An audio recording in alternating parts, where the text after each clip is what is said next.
از شما جوانان ایرانی میخواهیم که در آتش زدن قرآن به جمع ما بپیوندید. این چیزیه که تازیان به ما آریایی‌ها دادن و باعث شده ما به جون هم دیگه بیافتیم روی این کلمات که خامنه‌ای برای ما آورده شده. برای ما این کتاب اصلا همش خرافاته، باید آتیشش بزنیم.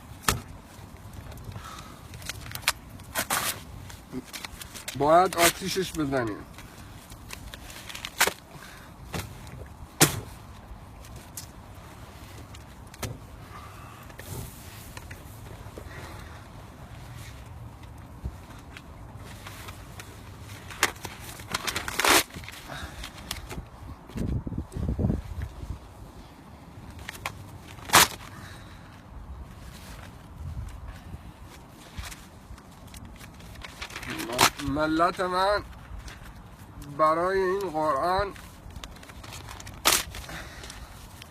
که دارن میپرستنش نمیدونن چیه.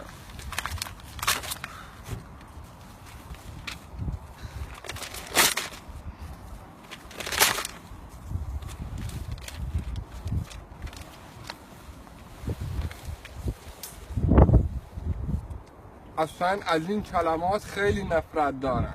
این کلمه تازیه که برای ما آریایی‌ها گذاشتن. این کلمات به زور به ما آموزش میدن. این خرافه پرستیه.